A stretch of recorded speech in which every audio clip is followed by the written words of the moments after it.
Recording in progress.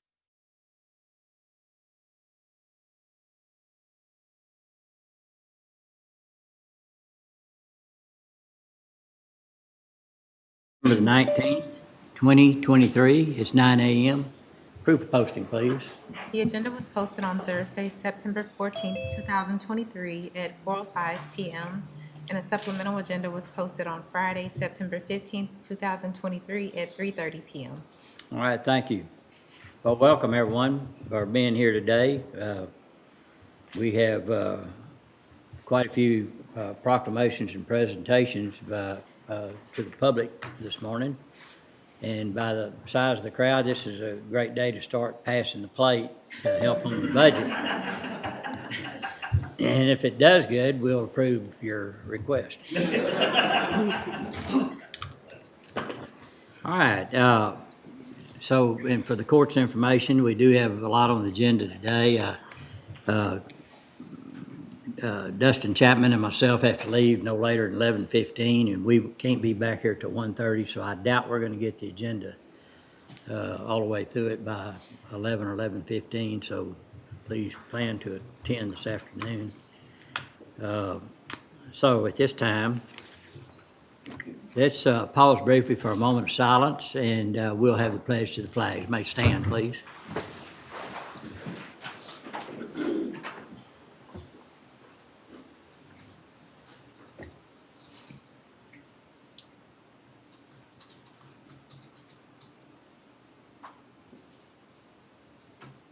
Please join me in the pledge. I pledge allegiance to the flag of the United States of America and to the republic for which it stands, one nation, under God, indivisible, with liberty and justice for all. Honor the Texas pledge. Honor the Texas flag. I pledge allegiance to thee, Texas, one state, under God, one and indivisible. Thank you, Steve.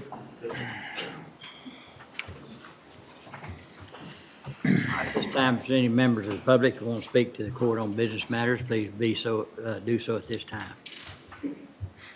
All right, seeing none, we will go to proclamations and resolutions. Under item D1, page 1 on proclamation recognizing October 1st through the 7th is 2023 National 4-H Week. Additionally, on item L2, we would like to hear from the Extension representative to talk about the Texas A&M Agriculture Life Extension Service presentation regarding the story of 4-H. So, Maddie, if you want to come forward and. Sure. Okay, so I'm just going to give them to you and you can pass them around. There's one for each of the commissioners.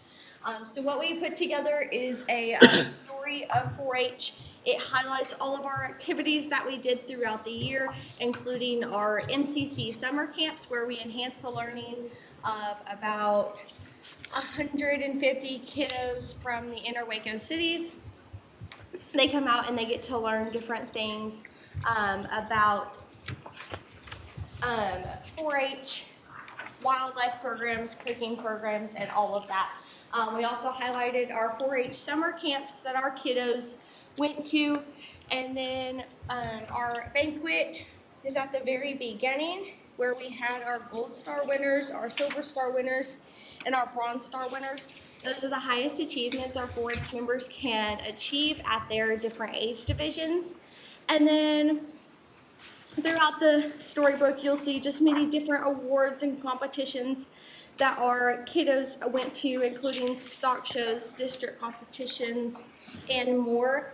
And then we are proud to say that we reached over 8,000 kids in the McLennan County area and the school districts for something called curriculum enrichment, where we enhance their learning about the agriculture industry and give them opportunities to learn where their meat comes from, their eggs, and more. So that was one of our big achievements. And here today with me, I have a couple of my council members.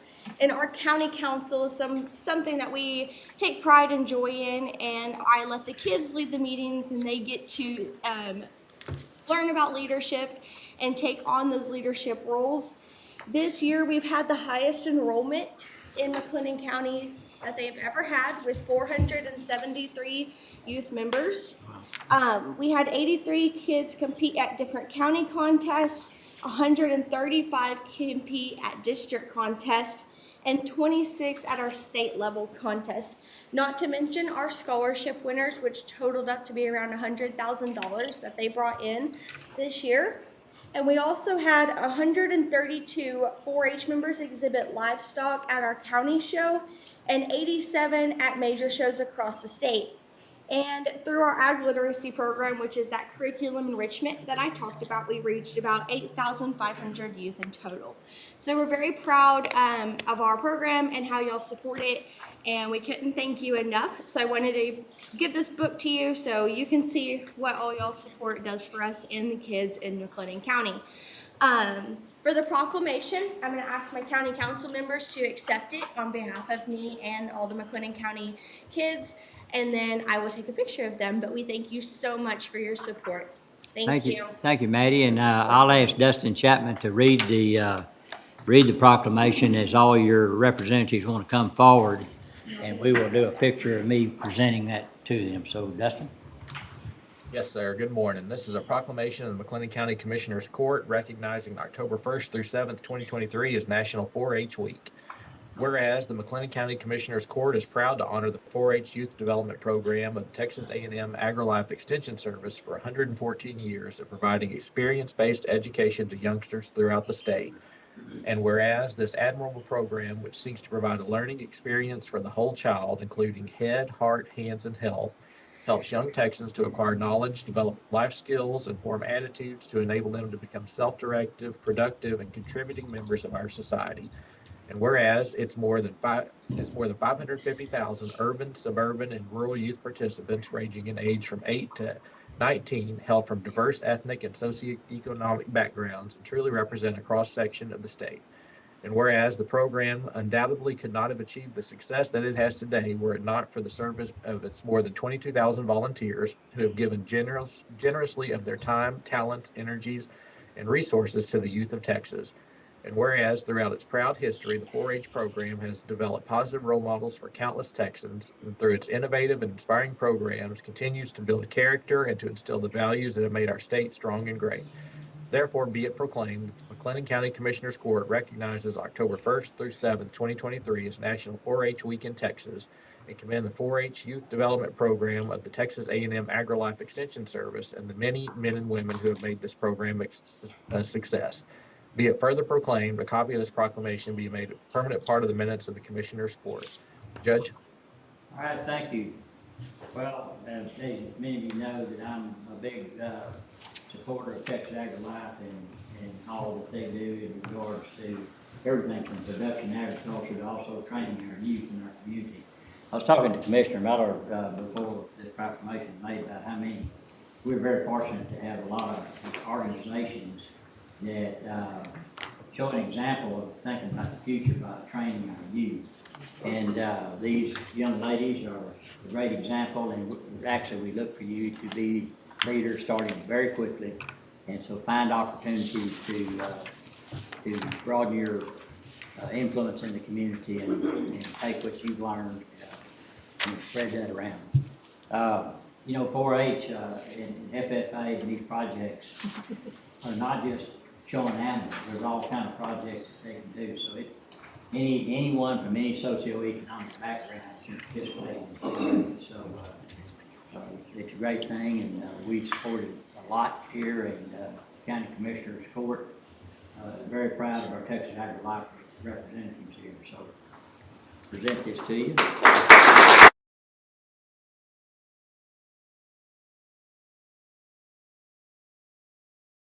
I make the motion, we approve that proclamation. Second. Have a motion and a second. Any other discussion? No other discussion. All in favor say aye. Aye. Opposed? Passed. Who would oppose? Thank y'all very much. Thank you.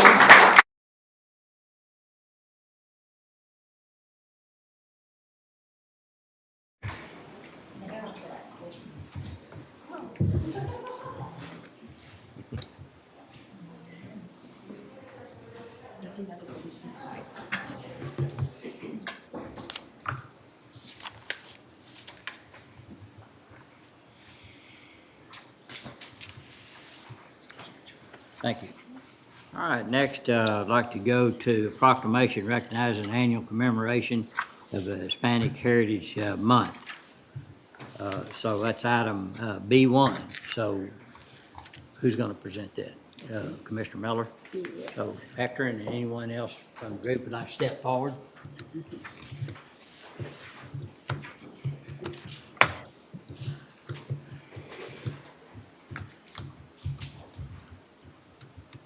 Good morning. Good morning. Good morning. She demands respect. That's right. I'm Commissioner Miller, and I tell you, I do several proclamations throughout the years. But every now and then I get one that has a really historical significance. And I'm really proud because today I have 2 on the agenda that really speak to the history of our nation, our county, and our city. And this one, I'm honored to present to you all. First, tell us who you are. I'm gonna. Hispanic Reserve. Okay. Did I say your name? Sol Martinez. Lola Speedo. Good morning. Elaine Bordale. Okay. Good morning. I just wanted to know who I was presenting it to. But this is a proclamation of the McLennan County Commissioners Court recognizing the annual commemoration of National Hispanic Heritage Month, September the 15th through October the 15th. Whereas each year, Americans observe National Hispanic Heritage Month from September the 15th to October the 15th. The date selected for this observance highlights the anniversary of independence for Latin American countries, Costa Rica, El Salvador, Guatemala, Honduras, and Nicaragua. The commemoration, with the inclusion of September the 16th and 18th, marks the dates of Mexico and Chile independence, respectively, and the celebration of Dia de la Raza on October 12th. And Hector will get me on those pronunciations. The month aspires to celebrate the histories, cultures, and contributions of American citizens whose ancestors include those who came from Spain, Mexico, the Caribbean, and Central and South America. And whereas the commemoration of Hispanic Heritage Month began as a celebratory week in June of 1968. On September 17, 1968, Congress passed Public Law 90-48, officially authorizing and requesting the President to issue annual proclamations declaring September the 15th and 16th to mark the beginning of National Hispanic Heritage Week. Subsequently, President Lyndon B. Johnson issued the first Hispanic Heritage Week presidential proclamation the same day. From 1968 until 1988, Presidents Nixon, Ford, Carter, and Reagan all issued the yearly proclamations, setting aside a week to honor Hispanic Americans. In 1987, U.S. Representative Esteban E. Torres of California proposed expanding the observance. And on August the 17th, 1988, a bill by Senator Paul Simon was signed, becoming Public Law 100-402 by President Ronald Reagan. On September the 14th, 1989, President George H.W. Bush became the first president to declare the period from September 15th to October 15th as National Hispanic Heritage Month. A presidential proclamation has been issued every year since. And whereas the McLennan County Commissioners Court, in support of this noteworthy law and observance, wishes to applaud the vision and diligence of the Hispanic Leaders Network, the Syntex Hispanic Chamber of Commerce, and their partnerships with the Baylor Club and the Mayborn Museum, as well as all other elected and appointed community leaders, members, and organizations as they lead the commemoration of this month with the acknowledgements of area and local talent for the purpose of highlighting the achievements and contributions Hispanic Americans have made to our society, both individually and collectively. And now therefore be it proclaimed, the McLennan County Commissioners Court officially recognizes September the 15th through October the 15th, 2023 as National Hispanic Heritage Month and urges all citizens to acknowledge and honor the accomplishments and contributions of Hispanic Americans in our city, county, state, and nation. And be it also proclaimed that the McLennan County Commissioners Court also recognizes and applauds the pursuit of purpose and dedication of the Hispanic Leaders Network and all event organizers and participants. And be it further proclaimed that a copy of this proclamation be made a permanent part of the minutes of the Commissioners Court, witnessed our hand and seal this 18th day of September 2023, signed by your County Judge, Scott M. Felton, James A. Smith, Commissioner Precinct 1. As I call your name, y'all won't come up here too? Okay. James A. Smith, Commissioner Precinct 1. Will Jones, Commissioner Precinct 3. Ben Perry, Commissioner Precinct 4.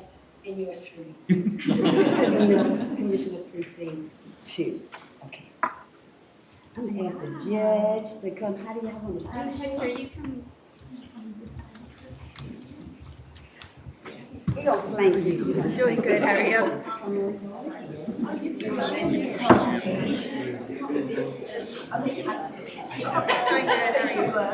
We got two. Can you see all of us? Thank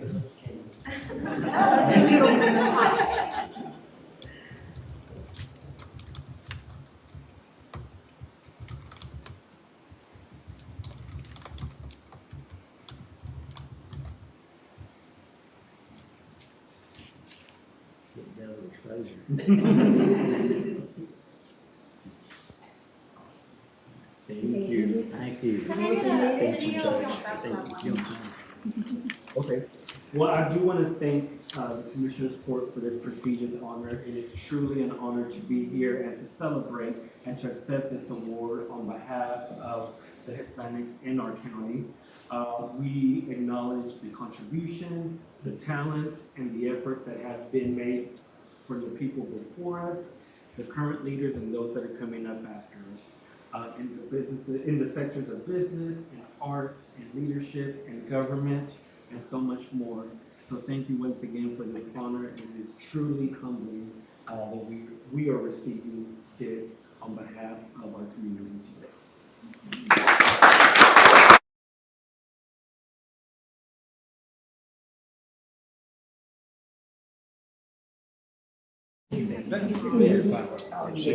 Judge, we need a motion. Okay. Thank you, sir. Thank you so much. All right, I'll make a motion, we approve that proclamation. Is there a second? Second. We have a motion and a second. Any other discussion? Other discussion, all in favor say aye. Aye. Opposed, pass. Thank you.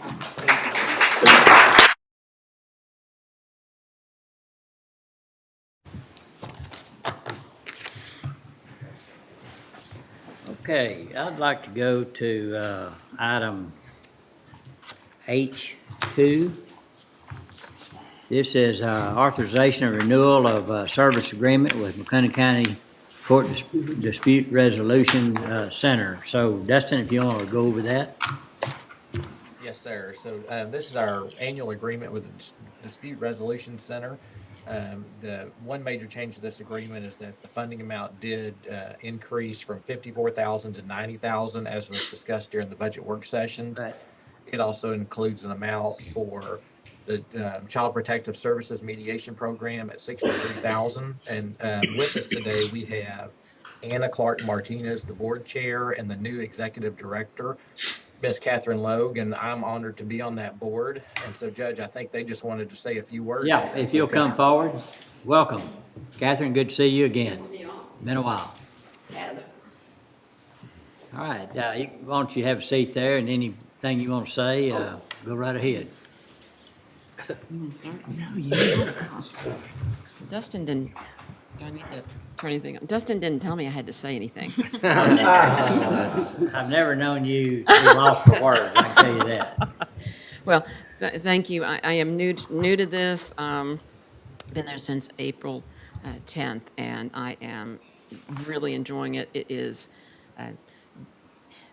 when I was offered the job, the way I see it, the mediations are an alternative to the adversarial role in courts, which I had participated in and did not like at all. Right. And this is an opportunity where litigants or neighbors, or, I mean, it runs the span, can be heard by a neutral mediator and feel like they've been heard and hopefully reach an agreement. And so we're kind of restructuring. We've had several CPS cases this week, and we have family law cases, and I'll be working with, I want to work with the judges and on all levels, JP through the district courts, to also increase if we can help with some of their cases where they recognize that maybe the parties sitting down and speaking together, yelling a little, crying a little, might resolve an issue that will not have to end up in a jury trial. Right. So, Which saves the taxpayers money in many Absolutely. cases. So, and it's better outcomes, a better chance of better outcomes. Yes, sir. Sure. All right, anything else? My name is Anna Clark Martinez, and I'm the chair. I'm honored to be the chair of the Dispute Resolution Center Board. Two things. I just want to thank the commissioners for their continued support in this nonprofit. Without the community support, we would not be here. And on behalf of the Dispute Resolution Center Board of Directors, we are thrilled to have Catherine Logue as our new leader. So I feel like we are in excellent hands. And again, thank you for the community support and especially the Commissioners Court support. Thank you. You're welcome. Thank you very much. Any questions anyone would have? What's the pleasure of the court? Move to approve the agreement with McClellan County Dispute Resolution Center. Second. Motion made and second. Any other discussion? No other discussion. All in favor say aye. Aye. Opposed? Pass. Thank y'all very much. Thank you so All right. much. I'd like to go to item M11.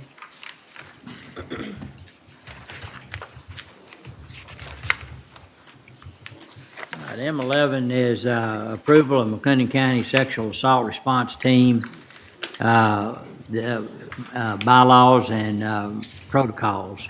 And we have Amy Derrick and with the Advocate Center here, so if you want to come forward, Amy. Glad to have you. Thank you. Good morning. Morning. I am the chair of the McLean County Sexual Assault Response Team. In the 87th Texas regular session, it was mandated that every county in the state have a sexual assault response team.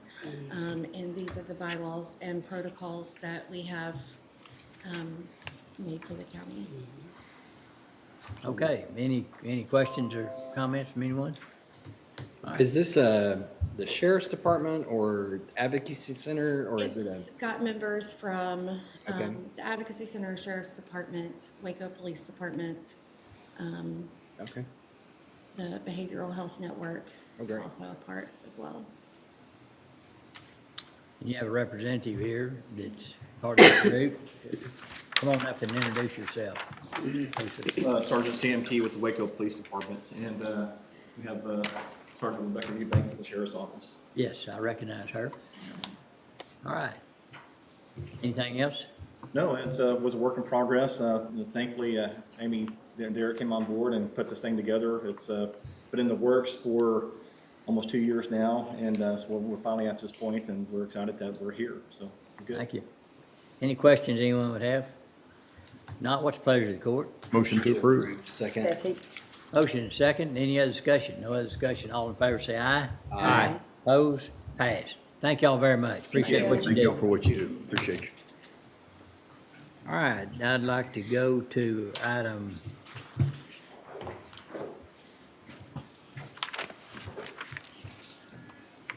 let's see, Dustin, what do we want to I want go? to do M9A and M9B. Okay. All right, M9A, and M9B, this is McLennan County Local Provider Participation Fund. We have a public hearing, so Heather, you want Yes, to sir. explain what we're doing here? So I just have a little brief overview, just as a reminder. Beginning in 2013, local governments received approval from the Texas legislature to operate local provider participation funds. McLennan County, the jurisdiction for the MRSA Central Service Delivery Area, was enacted in 2015 per House Bill 2809, Session 84R, Chapter 294 of Health and Safety Code. LPPFs are accounts that local units of governments deposit mandatory payments from hospitals to use as an intergovernmental transfer to HHSC. Mandatory payments are financial assessments non-public hospitals pay based on their annual net patient revenue. Hospitals pay into the fund so the local jurisdiction can use this money as a non-federal portion of the Medicaid match. And I had Dustin display just this funds flow process again, just as kind of a reminder how it circulates through.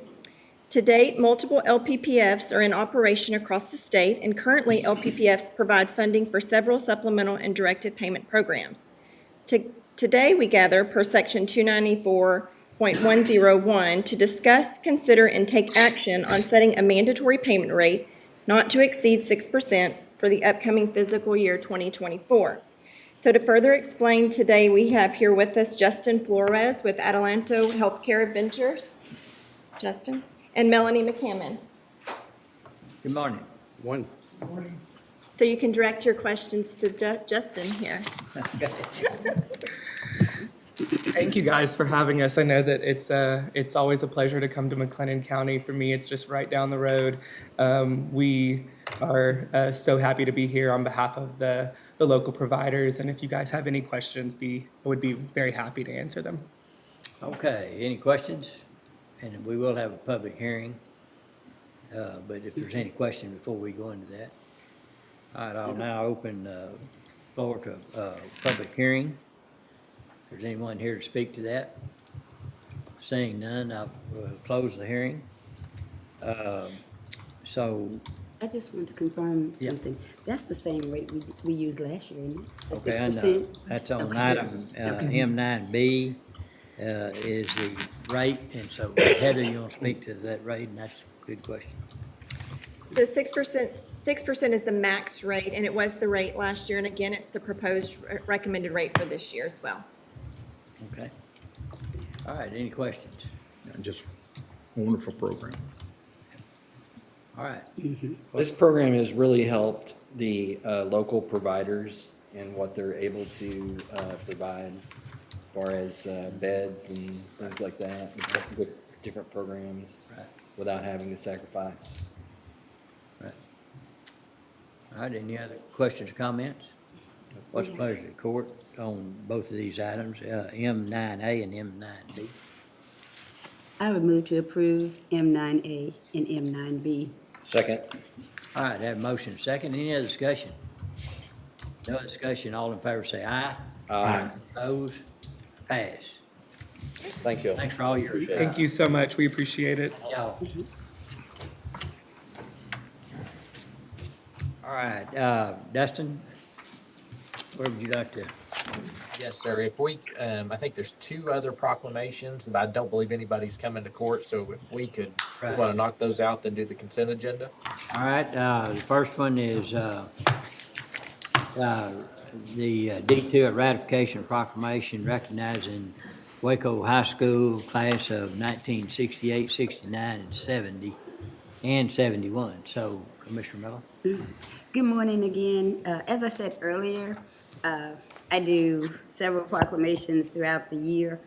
And every now and then I do get one that has really significant historical context. Like I was really excited to learn about the proclamation I presented to the Hispanic Leaders Network. And this information was fairly new to me as well. You know, we all talk about in the environment of the desegregation of public schools in the country, we talk about Brown versus Board. I don't think it's anybody, Mr. Superintendent, that doesn't know Brown versus Board. Topeka, Kansas, 1954. Overturned Plessy versus Ferguson. What was new was the Alexander versus Holmes, and that was the one that really integrated the Texas schools. That was the one where Supreme Court came back and said, Brown versus Board said desegregate, and Alexander versus Holmes said desegregate immediately. And we always think of this subject in terms of how it looked on a national landscape, and we really don't think about what it looked like here at home. And so when I met Miss Reed from Waco High, and my sister finished in 71. I don't think she realized what she was doing in 71. This is their first reunion that they ever had, and they took the classes of 68, 69, 70, and 71. 68 was the first class to integrate Waco High at the downtown campus. And they honored the classes that were downtown until they moved to North 19th Street or out in the North Waco area. And so it was exciting to learn about it. They had a wonderful weekend. I didn't go. I let my sister go, and she was really excited about it. And they have since asked for 10 more copies, so we will give them 10 more copies. But I want to thank the court for allowing us to put this kind of history in this format and allow it to be included in the county records. Thank you. Is there a motion to approve? I was so moved that we would approve the ratification recognizing the Waco High School classes of 1968, 69, 70, and 71, and honoring their contributions to the desegregation of Waco Public Schools. Okay, is there a second? Second. Motion and second, any other discussion? No discussion, all in favor say aye. Aye. Opposed? Pass. Thank you. All right, next is proclamation that Mr. Will Jones is sponsoring, so Mr. So yes, this is a proclamation recognizing the Pleasant Grove Missionary Baptist Church in Golson for its 151st anniversary celebration. And there will be a ceremony on Sunday where a state Texas Historic Commission, they will put up, there will be an unveiling of the historical marker for that. Great. So, but I would make a motion that we approve this proclamation. Second. All right, I have a motion and second, any other discussion? No other discussion, all in favor say aye. Aye. Opposed? Pass. Thank you. All right, I'd like to go to the consent agenda, and I do not have any pulls myself. Does anyone else from the court have any pulls from the consent agenda? If not, is there a motion to approve the consent agenda? So moved. Have a motion and second? Second. All right, any other discussion? If not, all in favor say aye. Aye. Opposed? Pass. Okay, Dustin? All right, Judge, I think we can move on to item F, budget amendments. So F1's regarding the FY '23 budget. All right. Francis? Good morning. I believe we need to defer again F1A. Motion to defer. Second. Have a motion and second, any other discussion? No other discussion, all in favor say aye. Aye. Opposed? Pass. And then F1B, we're going to pull with no action. All right, pull with no action? Yes. Okay. And so then starting with F1C. F1C is in the general fund for 54th District Court. This is a request just to move within that department to increase their language translation line for the remainder of the year. F1D, this is general fund capital outlay. This goes hand in hand with the next item as well, but the amendment under F1D is a request to increase capital outlay by $18,780. This is the funds are coming from various lines within the sheriff's office, but this would be used to partially fund the purchase of a vehicle. Attached to that amendment, there's a pricing summary, a quote for a 2023 Jeep Renegade. So with this budget amendment, you're approving the purchase of that vehicle as well. And then to go along with that, F1E is the certification of revenue for proceeds from a totaled vehicle from TAC. And so there's a budget amendment attached to that would take those proceeds and increase capital outlay by the same amount of proceeds received. So those two pieces together will allow them to purchase that vehicle if you approve. F1F, this is General Fund Constable Precinct 5. He is requesting to increase supplies and travel reimbursement in his department by moving from another line in his department. F1G, this is General Fund Criminal District Attorney, requesting to move within that department into supplies to cover the remainder of the year. F1H, this is Fund 401, our Permanent Improvement Fund. This request is to increase the line item for ADA cost related to the records building, and the amount is based on an invoice that you approved on the last agenda from STV or CPNY. F1I1.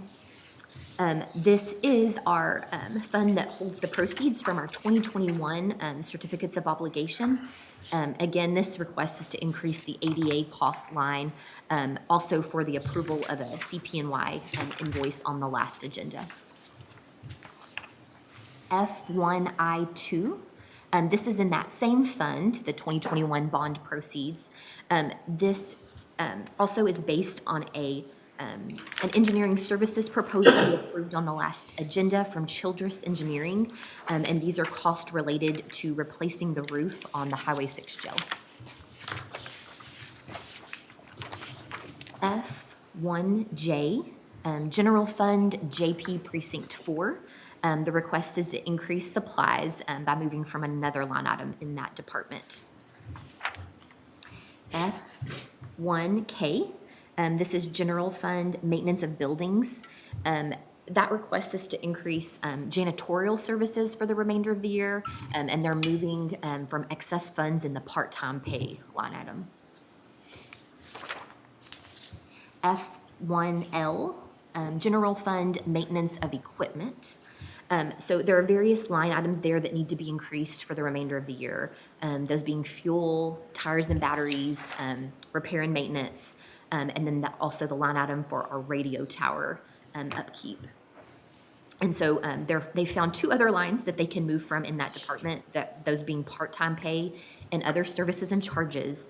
And then they are requesting that the remainder come from contingencies in the general fund. And so, of course, those are costs related to the upkeep and repair of fleet vehicles for the county. F1M, this is General Fund Road and Bridge Precinct 2, requesting to move within that department to increase road construction materials and fuel for the remainder of the year. F1N is General Fund Road and Bridge Precinct 3, also requesting to move within that department into road construction materials. And F1O, General Fund Road and Bridge Precinct 4, also requesting to move within that department to increase capital outlay for a trailer purchase. F1P, General Fund, this is for the Sheriff's Office and the jail. So they are needing to increase the fuel lines in both of those departments, as well as other services and charges, food services, and prisoner transport in the jail department. And they are able to accommodate those increases by excess funds they have in full-time employees in the jail department.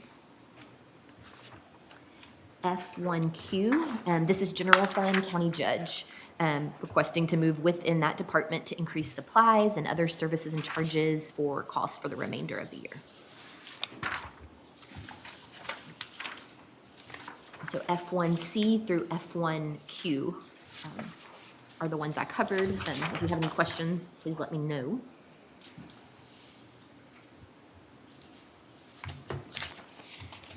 That concludes. Is that all of the? That's all the budget amendments, yes, sir. The next item is something different. Okay. All right. Are there any questions on the items mentioned? If not, is there a motion to approve?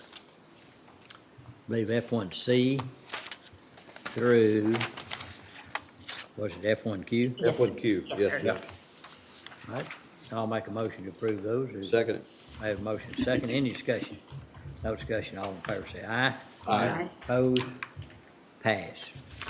All right. F1R is authorization of Texas Association of Counties claim deductible invoice. This is for a claim associated with the estate of Christopher Blackwell, and it is related to the district attorney's office, and it's recommended for approval. All right, I'll make a motion to approve. Is there a second? Second. Have a motion second. Any questions? No questions. All in favor say aye. Aye. Opposed? Pass. All right, F2. Yes, sir. F2 is regarding the FY24 budget. F2A is authorization of department head salary schedule. Francis or Anna?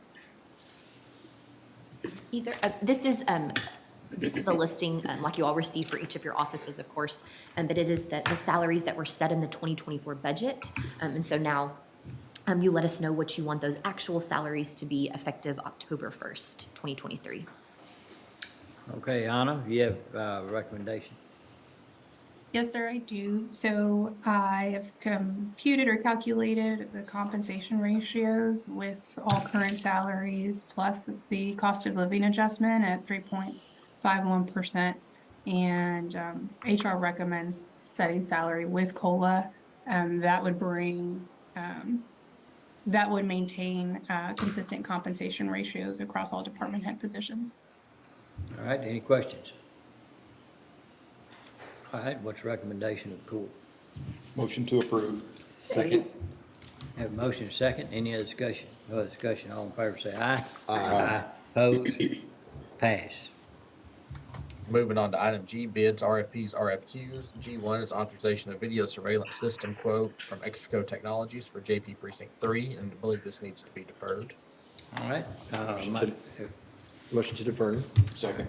Have a motion second. Any other discussion? No other discussion. All in favor say aye. Aye. Opposed? Pass. G2 is authorization of recommendation for bid 23-018, construction of Panther Branch Road Bridge at Rock Springs Creek. Kent? We received one bid on this solicitation. We did send this out to a great number of our contractors we've used in the past, and we only got the one response. We did have our engineer, we had Zane review the response, we had BGE review the response and the breakdown.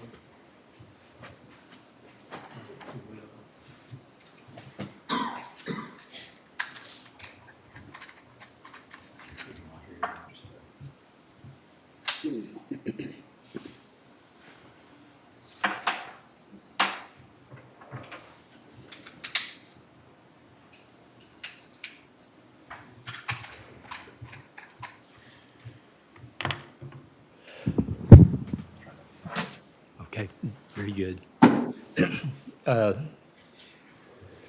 The bid response was within 10% of the engineer's estimate, in the amount of $886,817.65. And it's recommended by us that we accept the low and single bid for this project. All right, and is this a vendor that we've done business with before? Oh, yes, yes, sir. We did Spiegelville Roads. Yeah. Yeah. Okay. Good history with them. All right. And I'd then- make a motion to approve G2. What, Francis? I was just gonna make a comment too, that we are, you had already approved this to come out of the 2021 bond proceeds. Right. We've had a budget sitting there, so I just wanted to make that All right, we clear. have a motion. Is there a second? Second. Have a motion second. Any other discussion? No other discussion. All in favor say aye. Aye. Opposed? Pass. All right, moving on to item H, contracts, interlocal agreements. H1 is authorization of contract for software with EDOC Technologies for the district clerk. If we could hold this till later in the agenda, we came to an agreement on some language early this morning. We just need to update that and print it out for the court if that's okay. All right, we'll hold that. All right, dropping down to item H3, authorization of contract for services with CASA. We need to defer this. We learned some new info yesterday, and we need to change some of the wording in our agreement. We'll have it ready next agenda. All right, I'll make a motion. We defer. Second. Have a motion second. Any other discussion? No other discussion. All in favor say aye. Aye. Opposed? Pass. And if it's okay, we have a bunch of annual contracts up next. I'll just start going through those, and if you have any questions, just please interrupt me. That's okay. H4 is authorization of agreements with Greater Waco Chamber of Commerce. H4A is regarding the economic development services. This is the one where we pay the city $199,500, and it includes, or plus half the licensing fees that paid for the software. H4B is regarding in Waco digital talent recruitment and marketing campaign services. This is one we've done previously. It totals $50,000, and there is funding in the budget. H4C is the Workforce and Talent Initiative Services, and this is the one we started this past year, and there is $125,000 in the FY24 budget. H5 is authorization of agreement for services and related resolution with Meals on Wheels Waco. This is through the Texas Department of Agriculture, Texas Feeding Texans Home Delivered Meal Grant Program, and we fund them $30,000, and again, it's in the FY24 budget. H6 is authorization of agreement with McLennan County Employees Federal Credit Union. This is for the storage of their inactive records in the county's archive building. H7 is authorization of service agreements renewals with Heart of Texas Region Behavioral Health Network. H7A is regarding agreement for mental health deputy services. This is where HOTBHN pays the county an amount not to exceed $70,000 annually for a mental health deputy. H7B is regarding care coordination agreement, medications for defendants committed under Texas Code of Criminal Procedure, Chapter 46B.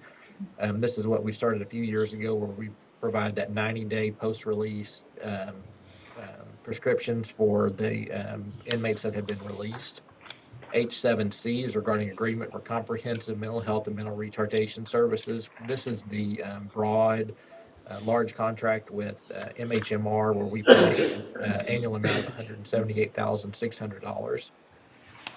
H7D is regarding agreement for emergency psychiatric services.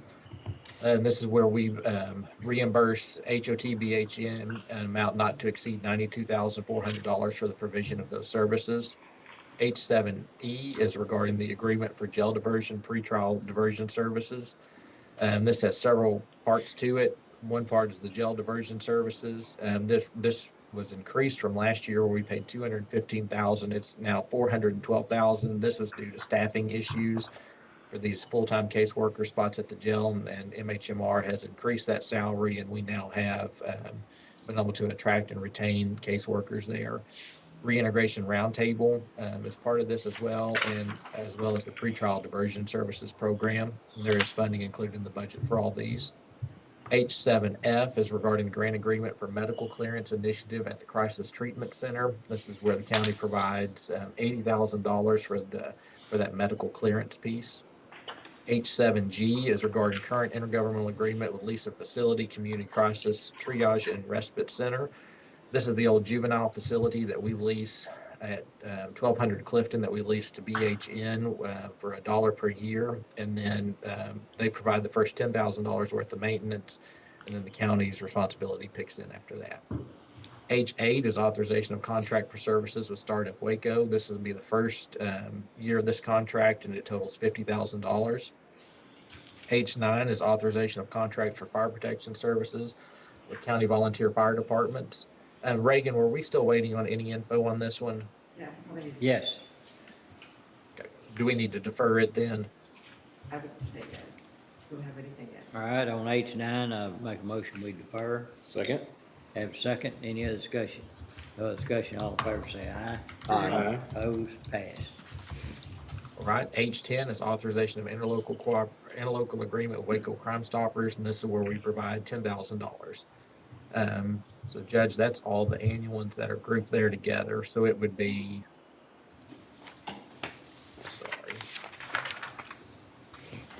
it'd be H4, including H4A, B, and C, H5, H6, H7, including H7A, B, C, and D, and E, and H7F, sorry, G, and then H8, and H10. Okay. Is there a motion? Move to approve. Is there a second? Second. All right, I have a motion, second. Only comment I have, I think most of these contracts, Dustin, have a requirement for them to report their status Yes. Not so concerned on the smaller ones, but, and I'm not really concerned about anything other than want to point out, we do ask for updates during the year, to find out if there's any issues. I think the court would want to know that, so, Yeah, especially the staffing issues that we increased the yeah. amounts so that we could fully staff. Well, yeah, I want to we- see how the staffing issues are working Right, out. if that resolved it or not. So, all right, any other questions or comments? If not, we have motion second. No other discussion, all in favor say aye. Aye. Opposed, pass. All right, moving on to item H11, authorization of meal service agreement with Trinity Services Group for Highway 6 Jail and Jack Harwell Detention Center. Ken? Yes, this agreement goes along with our solicitation for meal services for Jack Harwell and Highway 6 Jail. If it reflects a term of October 1, 2023 through September 30th of 2024, but we also include we may renew up to 4 additional one-year terms at the sole discretion of Clinton County Court. Okay. All right. Any questions? Oh, and it was reviewed by Mike Dixon. Okay. Sorry. All right. No questions, what's the pleasure of the court? Motion to approve. Second. Have a motion second, any other discussion? No other discussion, all in favor say aye. Aye. Opposed, pass. H12 is authorization of care coordination agreement with Heart of Texas Behavioral Health Network for the McLennan County Specialty Courts. I know Amy can be available if there are any questions, but this is basically just, it lays out the care coordination process between the specialty courts and Behavioral Health Network, and it's been reviewed and is recommended for approval. Okay. Any questions? If not, I'll make a motion to approve. Is there a second? Second. Motion made and second. Any other discussion? No other discussion. All in favor say aye. Aye. Opposed? Pass. H13 is authorization of interlocal agreement with the City of Waco for centralized dispatch services. David Ives. Yes, this is the renewal for our centralized dispatch contract. It times out in October. It was a 5-year contract. Waco has agreed to maintain the 5% per year escalator that had appeared on the previous 5-year contract. This contract is for another 5-year term and has a 90-day out. All right, any questions? David, on the Yes, sir. 5% increase, does that take in consideration upkeep, replacement of equipment, and then salaries and so forth? Is that where that we figure that's 5% more each year? Correct. Yes, sir. It has to do with salaries. It has to do with equipment. It also has to do with, the city deals with unfunded mandates, just like we do when they have to update dispatch centers and regulations and personnel in order to take care of things that the state wants us to do that they don't fund. Okay. Any other questions? All right. Is there a motion to approve? Move to approve H13. Second. Have a motion and second. Any other discussion? No other discussion. All in favor say aye. Aye. Opposed? Pass. H14, authorization of memorandum of understanding with China Spring Independent School District Police Department for communication and coordination with the McLennan County Sheriff's Office. David? This is an agreement, an MOU. This is another one of the Texas Education Code 37081 memorandums of communication, cooperative communication with a school district. And we've brought several of these to court. We just recommend it for approval. It's state mandated. Okay. Motion to approve. Second. Have a motion and second. Any other discussion? No other discussion. All in favor say aye. Aye. Opposed? Pass. Under item H15, authorization of field trial agreements with Axon Enterprise. We have 2 H15As regarding body cameras for Sheriff's Office and H15B regarding fleet cameras for Sheriff's Office. David? The Sheriff's Office is looking at moving to body cameras, and we are trying to sign this agreement so that we can have a trial for these. We're not committing to purchase anything. We're not doing anything of the such. We're just demoing the same units that the constable has and the ones that we've been looking at for a few years now. If this is successful, of course, we'll be in communication with the court to come back up there and apply for a grant, which will happen in February, March. of 2024, which y'all would of course have the final review on. And this is just for us trialing that prior to that grant becoming available. All right, any questions? David, we already have cameras in our patrol units, don't we? Yes, sir. And the only reason we're looking at the fleet cameras is just trying to, we're not going to go in and ask the court to replace all the cameras in all of our cars. We want to just review their product. That way it is, if through attrition, we wanted to maintain the same ecosystem so that we're not doing vendor splitting, which we tend to do a lot of and adds complexity to our workflow, That's right. that we could do so in the future. Right, so for a while, or time being, we're gonna run 2 cameras in some vehicles? Yes, sir. Yes, sir. That's correct. Just for demo purposes only. Okay. Correct. Okay, then David, just for my clarification, now, the trial cameras that you're talking about, those are worn on the officer, right? Yes, ma'am. Those body cams? Tell me the difference in that body cam and that car cam, and why they would be switched out, because I thought you run both a car cam and a body cam, So the sheriff's office currently does not run body cameras. right? And the car cameras that we run are from a company called WatchGuard. And the only reason that we are looking at the car cameras from the company that we are now wanting to demo the body cameras is to have that single ecosystem of cameras. So we don't have one camera going to one server and one camera going to another server. It's just one ecosystem. And the department, once again, this is just a demo, has not made that determination as to whether we're going to go that route yet. We just want to see what that option looks like for us. Oh, okay, then it's getting a little clearer.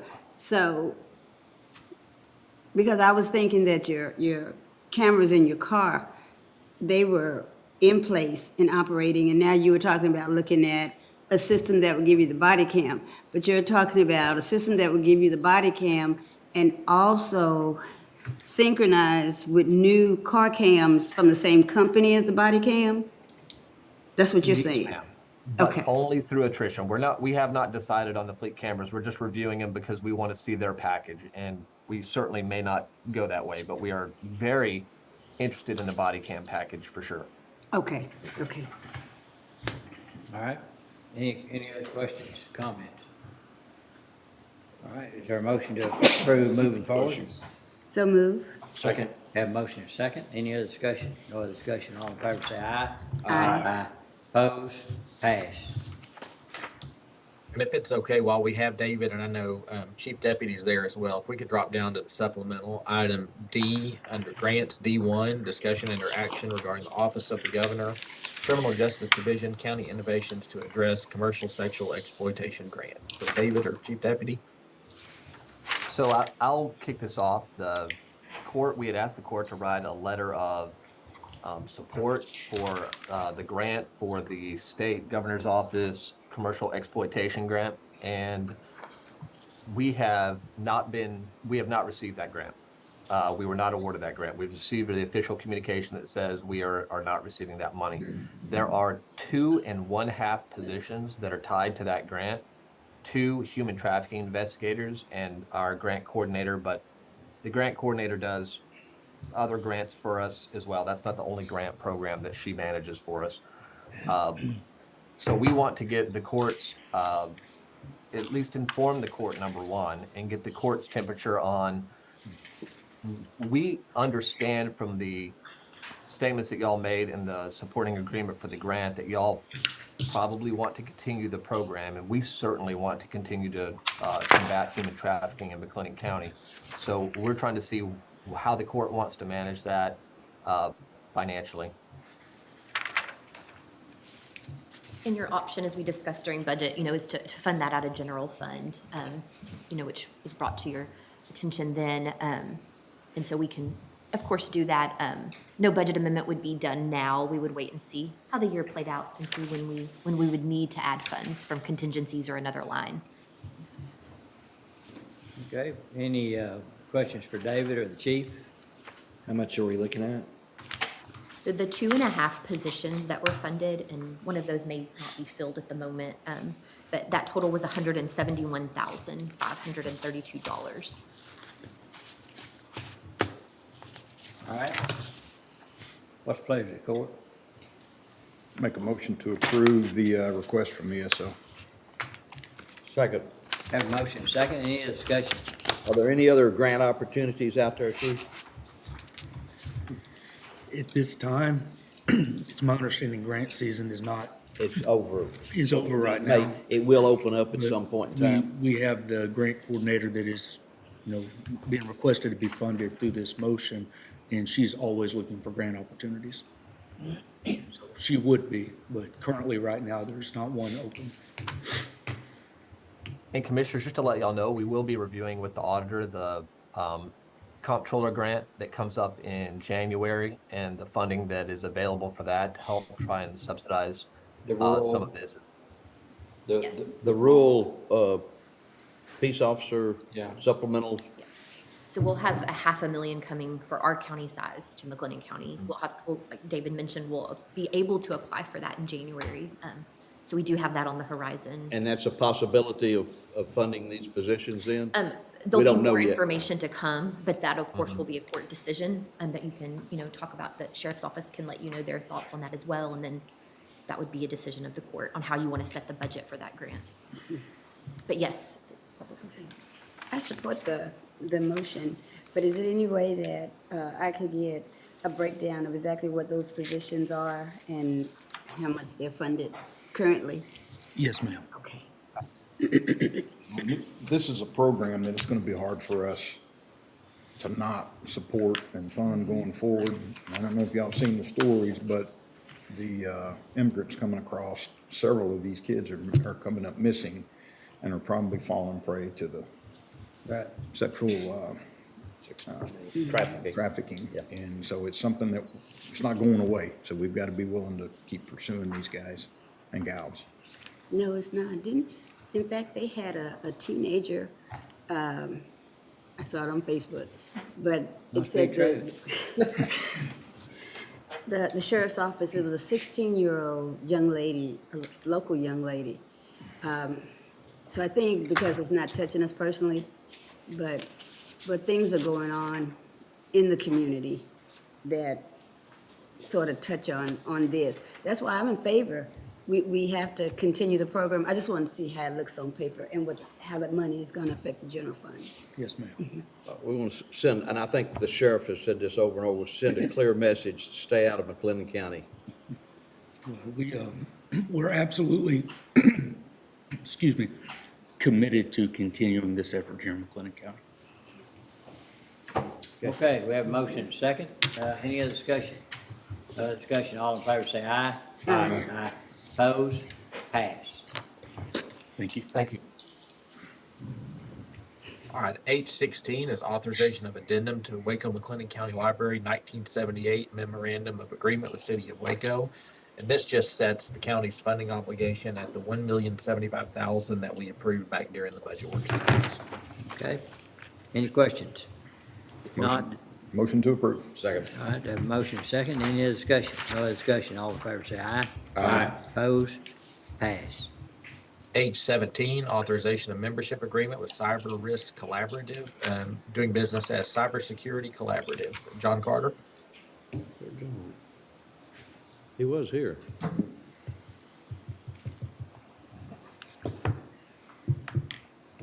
Must have technical issues.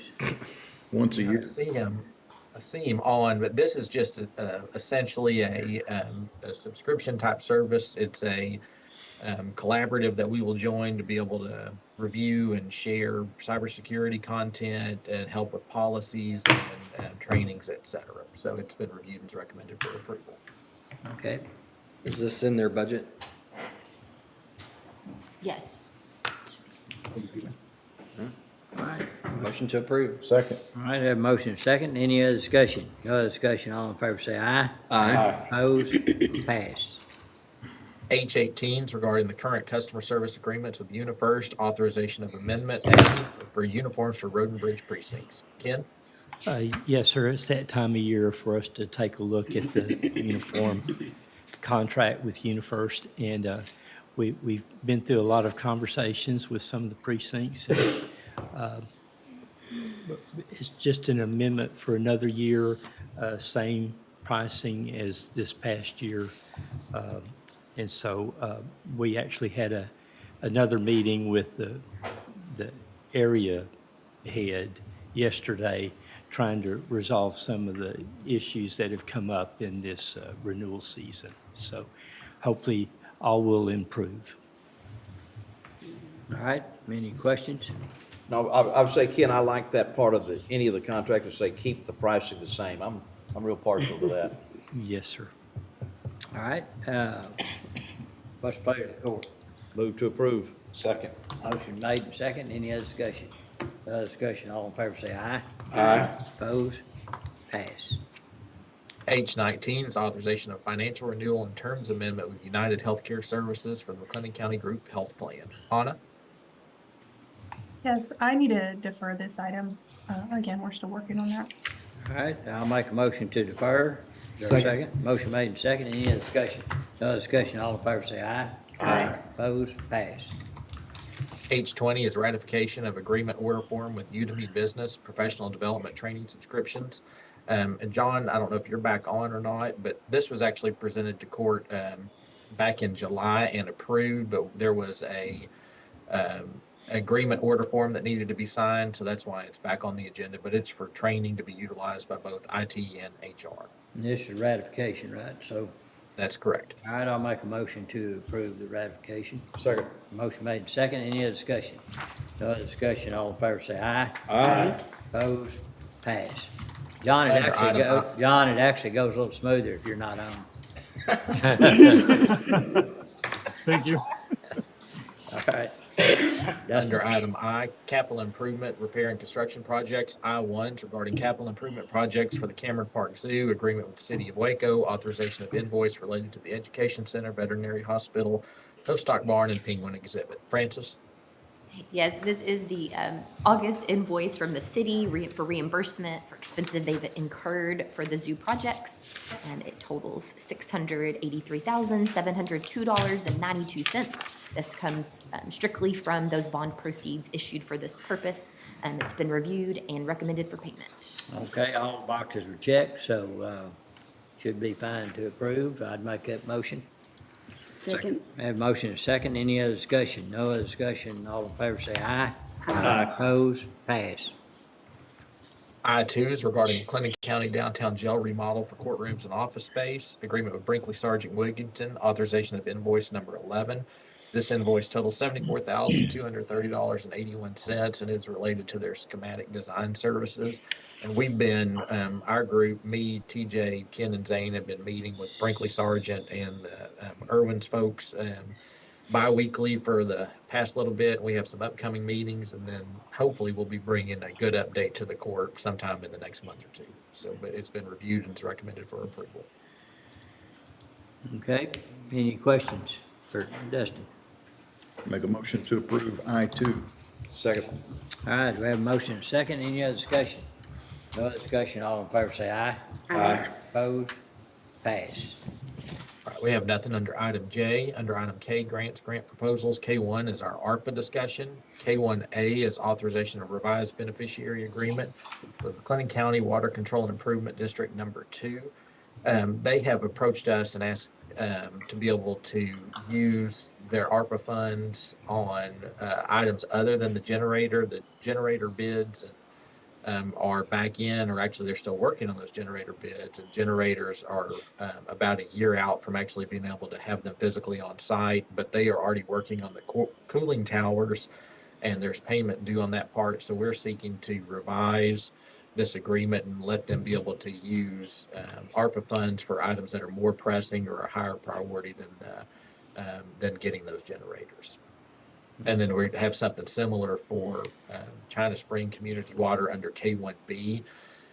Same thing here. They need to be able to improve their water well services rather than the improvement of just their water lines. And Mike, did you have anything you wanted to add to those two? No, back when we approved these, I indicated that we might have to come back and amend, and we did actually amend some, we did actually change some of them that went out initially.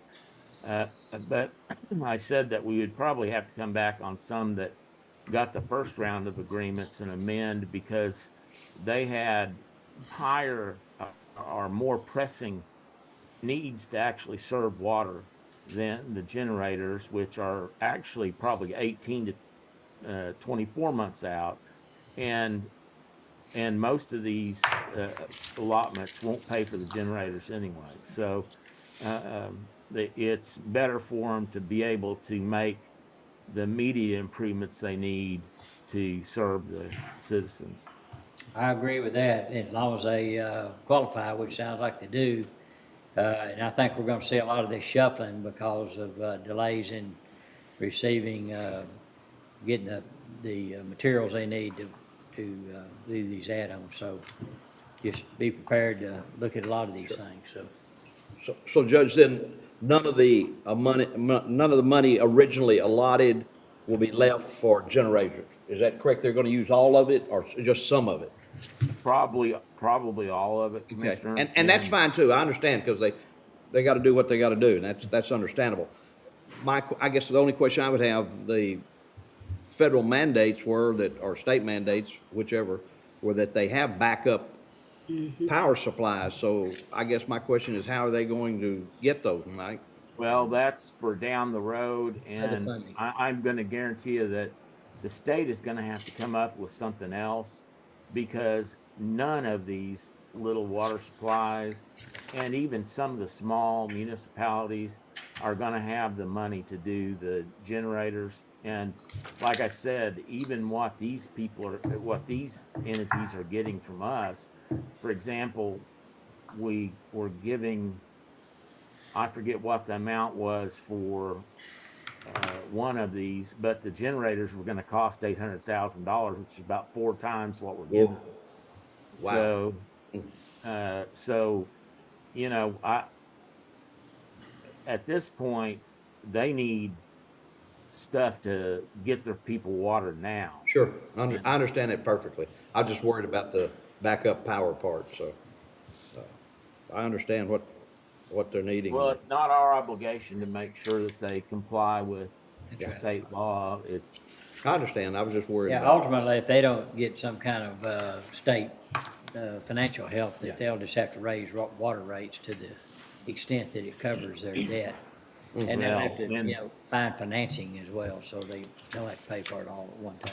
You know, Elmont Water is always, they're trying their hardest now. Yeah. In the past, they didn't.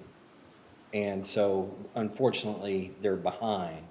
And I think that's kind of a countywide type of. Yep. I agree. Of issues. So, I mean, we how many, Ken? We've done 2 of those. Well, we received the second one, but we have a third one that we're. Yeah, so they're always, I mean, they're doing these, what is that? It's a, The block grant. block grant, it's a community development block grant, so. Those are federal, right? Yes. Generally block grants are. Yes. They are. Okay. All right, well, inflation will trickle down to the consumer by the water bill going up to cover this stuff, so. Probably so. Yep. And just in. The only place it can go. Yep. Was there a motion already, Judge, on K1A and B? Oh, I'm waiting for one. I'll make it. All right. Second. So moved. Have a motion second, any other discussion? No other discussion, all in favor say aye. Aye. Opposed, pass. K1C is authorization of legal services invoices from Haley and Olson for ARPA matters for August. Invoice total $720, and it's been reviewed and is recommended for approval. Move to approve. Second.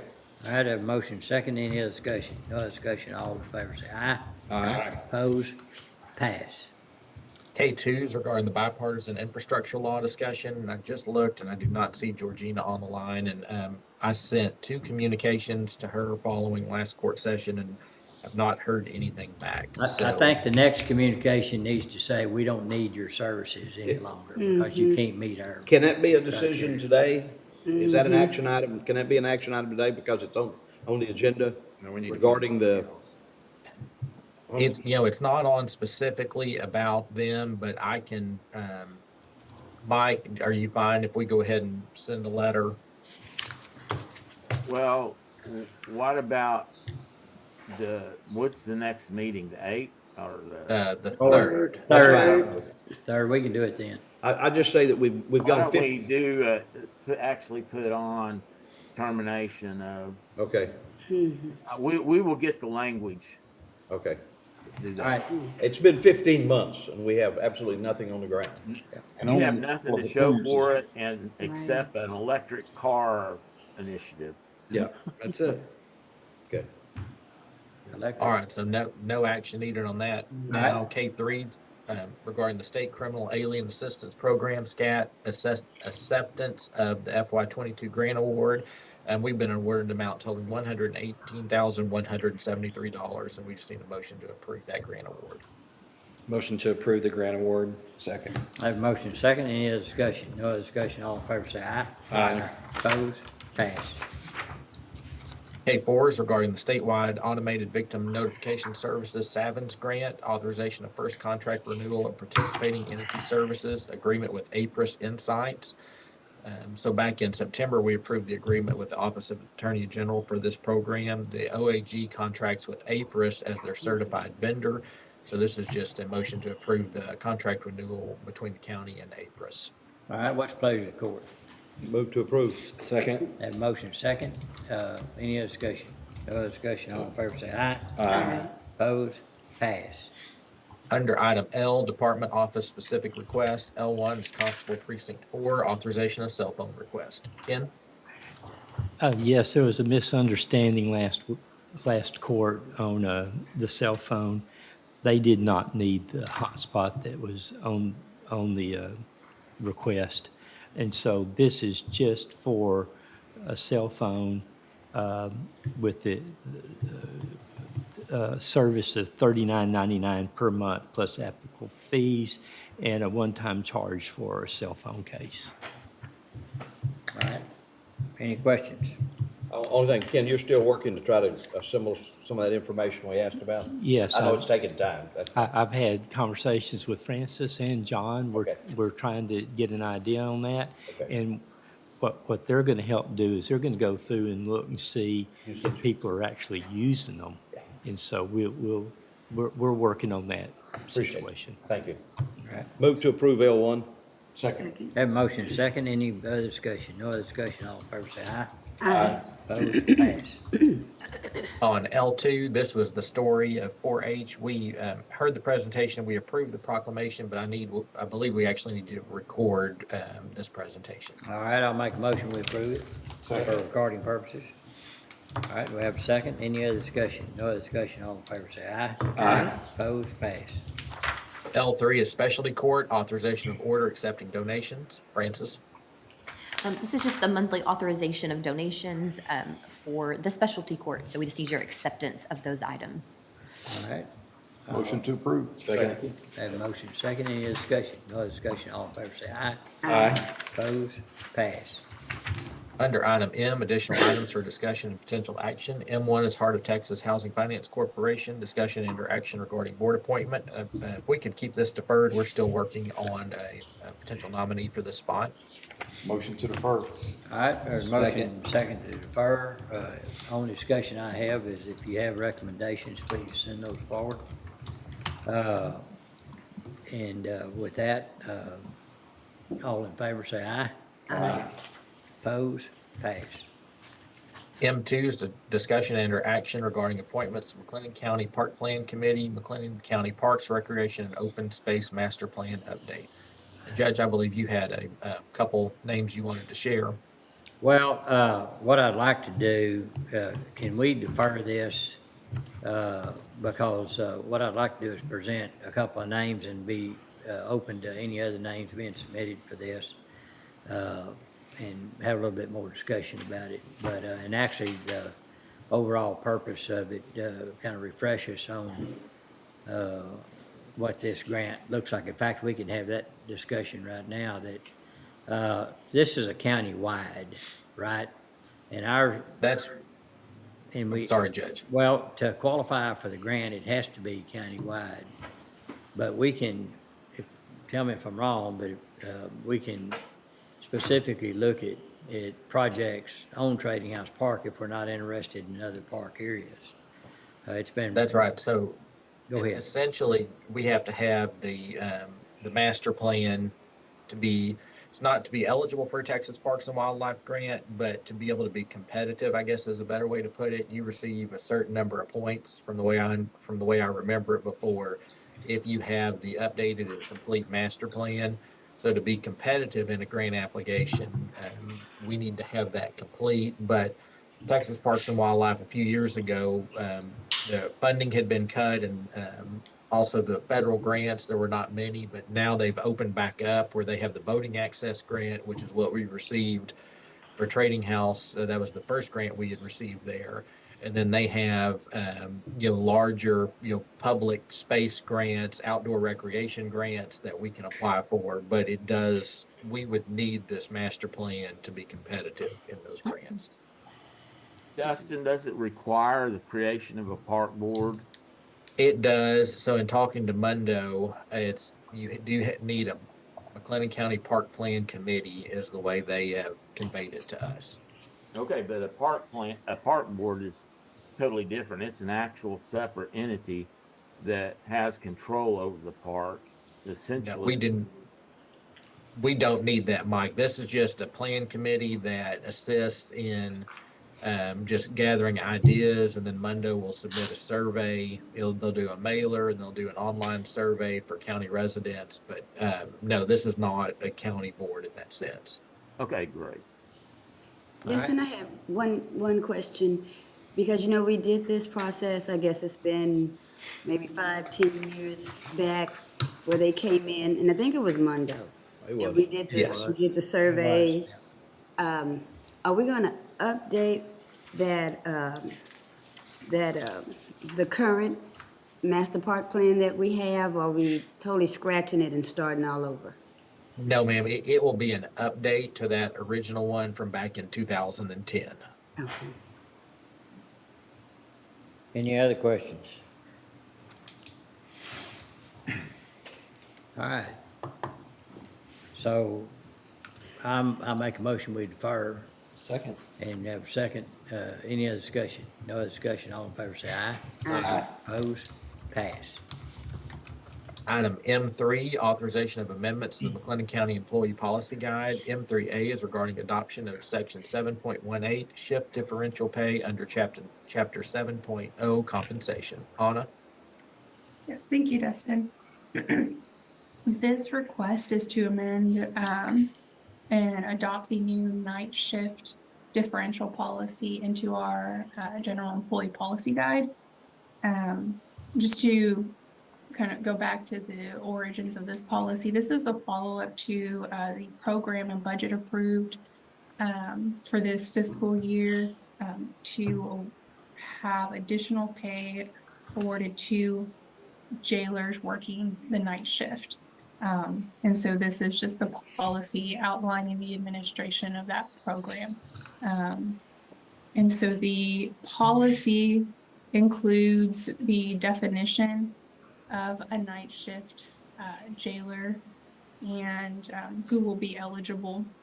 And then it also outlines the hourly rate, or the shift differential rate that will be applied per hour for all hours recorded on a timesheet just for that defined group of employees. These details, or this outline, was crafted and developed together with the auditor's office and the jail to ensure transparent administration of the program, and also to ensure that the employee, of course, will understand and know where that pay is going to be seen on their check, and how they're going to be eligible for that pay. It's also been reviewed by our legal counsel. Something I want to identify that may differ from the conversations that were had in the summer when discussing the budget for the program is the hourly rate being applied. And so there was mention of a almost tiered application of the program based on tenure, and when discussing the administration of that amongst our, invested parties, it seemed there would be almost an overlapping tenure measure that did not seem both easily administered and also not very transparent to the employee. And so what's being presented here is just a straightforward single rate of differential pay for anybody that meets the definition of a regularly assigned night shift employee at the jail. And so that's what's being presented. The amount that is included in the policy is an additional $1.25 per hour. And I came to that just because there were three amounts thrown out during the summer, and it was $1, $1.25, and $1.50. So we just selected that median amount for the proposed policy. And that may not have a budget impact. I think Francis can probably speak better to what that would mean if that was approved. Yes, when we put an amount in the budget for this program, we did use $1 as the variable, and we were looking at a full staff. So with a staff group that large, of course, we're going to have vacancies. So I think if you decided to do the $1.25, we would be able to accommodate some of that in the budget. It's hard to tell until we get through a portion of the year, but it is more than we budgeted. But again, we budgeted on a full staff, so there will be some excess there to be able to use for this. Too many moving parts with the tier. I totally agree with you guys, and I think the $1.25 was a respectable amount. That's about, my understanding is, jailers work 88 hours on a pay period. Is that 88 hours is a number? There's an 86-hour 86. variable that you use for calculating overtime. It's about 100, but at $1.25, that's about between $100 and $110 for an 88 hour. Yeah, they get paid for just 80 though. Yeah, just paid for 80. Yes. Yeah, okay, so, I don't know too many companies that don't pay more for night shift work, to be honest with you. And so I support this. If you've ever worked it, you know why, right? Yeah, you know why. And I support this. I looked at the way the policy's written, Anna. I tried to think of things that would come up, and y'all did a really great job of framing this policy. It seems to me to cover all the bases. Now, I guess that remains to be seen, but thank you for the work that was put into it by those that came up with it, so. Okay. Thank you. Any other questions? What's the pleasure of the court? Make a motion to approve the request for the shift differential for nighttime or for midnight jailers. The motion does include to approve the policy and the $1.25 an hour rate. Second. All right, have a motion second. Any other discussion? I just had a question on that last point, where you say the cost of living will apply to the shift differential pay. Just explain to me how that works. Where are you putting the COLA each year? So it'll work very similar to how the current step plan works. So currently with the step plan, if a COLA is approved, that percentage is applied to each step of the structure. And so it'll work in that same way for the night shift pay. So for instance, if for fiscal year 2025, a 3% cost of living adjustment were to be approved, we would apply that percentage to the $1.25 rate, which would be an additional 3 cents or 4 cents if you round up. If they work 100, excuse me, go ahead. Well, then my question is for clarification.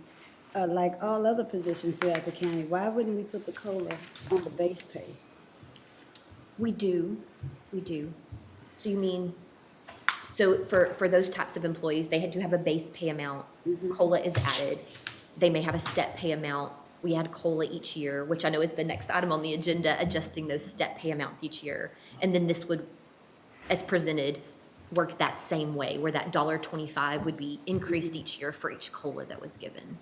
Okay, then explain the logic to me. Why are we putting COLA on the step pay if they're already getting COLA on their base pay? So it just keeps those two amounts make up their total pay, step pay and base pay. So it's just keeping those amounts in line with the market, with other, The value with all the of things that. $1.25. So what happens is it will reflect the CPI or Yes. whatever we typically use. So it's just gonna follow the $1.25, so it doesn't lose its purchasing power. It's about $3, a little over $3 on the overtime hours worked, if you figure $100, 3%, it's about $3 is what it amounts to. So this year, if I correct, it would have been, if we applied COLA to the $1.25 this year, it'd be a 4-cent increase. Yeah. 3.51. I was just thinking it might be a more simple way to do that, but, okay. That's all. I didn't have a problem with the motion, I just wanted Okay. the explanation on the COLA. Understand. Thank you. Any other questions or comments? If not, all in favor say aye. Aye. Opposed? Pass. M3B is regarding section 7.05, Sheriff's Office Structured Step Pay Plan, subsection H, Cost of Living Adjustments related to the Structured Step Pay Plan, and subsection K, Step Plan. Anna? Yes, this is an annual amendment that HR puts forward, as I just mentioned, related to the step pay, and that's just updating the step pay plan with the cost of living adjustment approved for the fiscal year. So we apply that percentage both to the base pay and then to each step of the plan, again, to have their entire pay updated with the cost of living adjustment. And we put that in the policy manual to be able to share that with employees on an annual basis. Done every year, right? Yes, sir. Okay. All right. What's the pleasure, court? Move to approve M3B. Second. Have a motion and a second. Any other discussion? No other discussion. All in favor say aye. Aye. Opposed? Pass. Thank you. Thank you. Right, if we could go back to the supplemental, item C1, discussion and or action regarding the First Amendment to the interlocal agreement with City of Waco for participation in tax increment financing TIF reinvestment zone number 4, including expansion of TIF zone 4. Chris? Good morning, Chris. Good morning. That was a mouthful. Yeah, it was. Well, what you have before you is a proposal by the City of Waco and the TIF number 4 board to expand current TIF number 4. So that was established with an interlocal agreement with the county in 2022. And then at the time, that was 11,150 acres. This new expansion is focused on the southwestern portion of Waco in the industrial area, and this would bring an additional 1,017 acres into the TIF. With this, it will allow some pretty significant investment expansion and increment growth into the TIF. So currently, the projected original TERS revenue was $127 million, of which the county was about $40 million of that. This new expansion will bring that revenue number to $305 million, of which the county's portion is about $94 million of that. So what this will allow them to do is to expand infrastructure improvements in the area, which will help attract new employers to the market and thereby produce more jobs in the area too. I'd be happy to answer any questions that y'all have about this. You'll see that from the map that Dustin is sharing, it is predominantly undeveloped industrial land. So that tends to have a larger value to it than commercial properties. So currently, there's very little generation happening with this.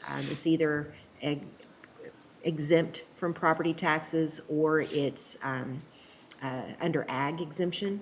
So once it comes onto the rolls, that the land value itself will have a significant increase of increment into the funds. And then when there are real property improvements that go on there, that increment will go into it as well. The county's contribution, as a reminder, is 70% of the value of the increment, or the generation of the increment going into the fund.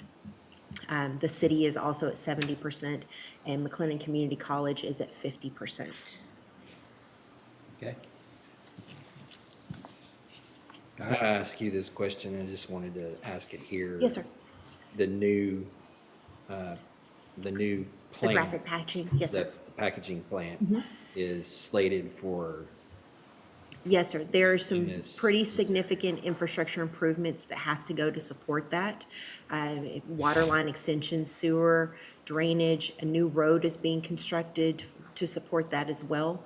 So in all, you're looking at between the City of Waco's off-site improvements and the proposed improvements that the Industrial Foundation would bring forth, you're looking at probably close to $50 to $55 million worth of infrastructure improvements. But not just to support that. What it does is it expands capacity, not only to support graphic but also other industrial users for that area too. But what I understand the commissioner saying is, in this increased TIF 4 area, it includes that new packaging Yes, sir. plant is in this increased area. Which Absolutely. it wasn't before. Correct. I have a question, and I know the city of Waco can expand its TIF zones, according to their liking. But I know the original intent of creating TIF zones offer areas, for instance, like they did the North 25th Corridor, how they expanded that one, or the LaSalle Corridor, for blighted areas. Correct. In order to attract private development. This is prime property. Is the tax code allowing them to do this expansion out here? Yes, ma'am, it does allow them to do that expansion, and what it does is it will bring new dollars into the TIF that can be used across the broader TIF area. So, Dustin, I don't know if you have the larger map that shows the entire area, but it does include a variety of areas across McLennan County, including areas in the LaSalle and South Waco area, and as well as areas included, the Floyd Casey area. It even goes all the way up adjacent to TSTC. And so there's a variety of areas that it is encompassing, that those dollars can be used across the entire zone. And so if you have a lot of generation that's happening in one area, it helps in being able to push more investment into an area that's not seeing as much activity to then spur on the additional activity that you're talking about. Because like I said, I understand it's their zone. My only concern would be because the county gives up our interest in our tax dollars. Sure. For that development. And I'm thinking that the whole purpose of the program is to create development throughout an area. And so I'm just a little concerned that we're enhancing and increasing an area that really doesn't have a problem with development. I would say, I completely understand where you're at there, but one, those are dollars that don't exist at this point. So it's still bringing in a significant amount of revenue for the county with this, although some of it's being diverted into the TIF. So the county itself would retain about $40 million that doesn't exist now. And then when you look at it from the perspective of there is limited capacity in that area right now. And so the use of these TIF dollars does expand capacity, and it does it in a way in which no single entity is having to put those dollars out there. So the city of Waco doesn't have to go and find additional money that they don't have available now to be able to pay for those infrastructure improvements. It helps, in this instance, it's bringing a private sector partner to the table and than paying it out through the TIF over a period of time, rather than having to go out and bond for those dollars now and put that burden on the taxpayer. And I understand, and I'm sure it's a wonderful project. I just don't want us to forget. Yes, ma'am. That the incentive is to bring development to areas where private industry would, in some cases, not go. Yes, ma'am. And so when I have an area where it's clear there's no problem with private industry being drawn to that area, is there a need for TIF funding? And that's just hypothetical. Would that area grow and expand without that incentive? That's hypothetical. And so that's my only concern, is to make sure that I keep watching that where that tax program, how it was created and for why it was created, that we still don't lose sight that the tax focus is on those areas that would not normally receive that private development. I'm not saying I'm against it. No, I'm just I saying I'm watching it. Yeah, I understand. Help me, because I understand what she's saying, and the way I'm looking at it, correct me if I'm wrong, is if I'm in the TIF period, I should be supporting this because there's more funds coming in that I could apply for, correct? Yes. So the TIF, because the TIF 4, I guess is what we're showing up here. So there's not any set amount that goes to a designated area. It just No, goes the in dollars TIF are available, it fund. goes into the pot, and anybody that needs it. Right, so Well, it will increase your chances. TIF 4 has to stay in TIF 4. Correct, but if there are areas And I of think TIF. that's what he meant, yeah. Yeah. That's what he meant. If you're Anywhere in TIF 4, it should be in above TIF that. 4. Yeah, so if you're in an area that's not seen a lot of development, the pot is larger for you to draw from than it would have been without the expansion, right? So I think that's the point, is that we have an opportunity to leverage investment that is potential investment into the area to benefit a larger part of the community too. Okay. And I'm gonna end with this. I have a little, Yeah. On graphics, so their entire development is gonna be in the increment, right? Correct. And so, do we have any separate agreements with them? Did we give them a tax abatement agreement for anything? Mike, we're still working through those things right now, but whatever is done will not include the real property because of the TIF. Okay. and I'm just gonna end. My little nephew, he's adorable. So at big holiday dinners, and he's a young kid. We'll be passing the food, and if we keep missing him, he goes, "Hey, what about me? What about me?" And so all I'm saying is those areas within the TIF 4 zone that meet the criteria of the tax code, and those are areas that you wouldn't normally go to develop. It serves as a calling card. Yep. That this is an incentive for you to consider coming over here. So, Yeah. what about me? What about me? Well, I would say that instead of a 10-pound turkey to get from, he's gonna have a 20-pound turkey. Okay. Well, that increment will vastly increase the purse for the other. Yeah, rising water Floats all raises boats. all ships. Yeah, I do agree, and that's, So if it were not for economic development success in our community, we would not be able to do the no new revenue tax rate. And I think the benefits are all housing and residential and personal gains across the county.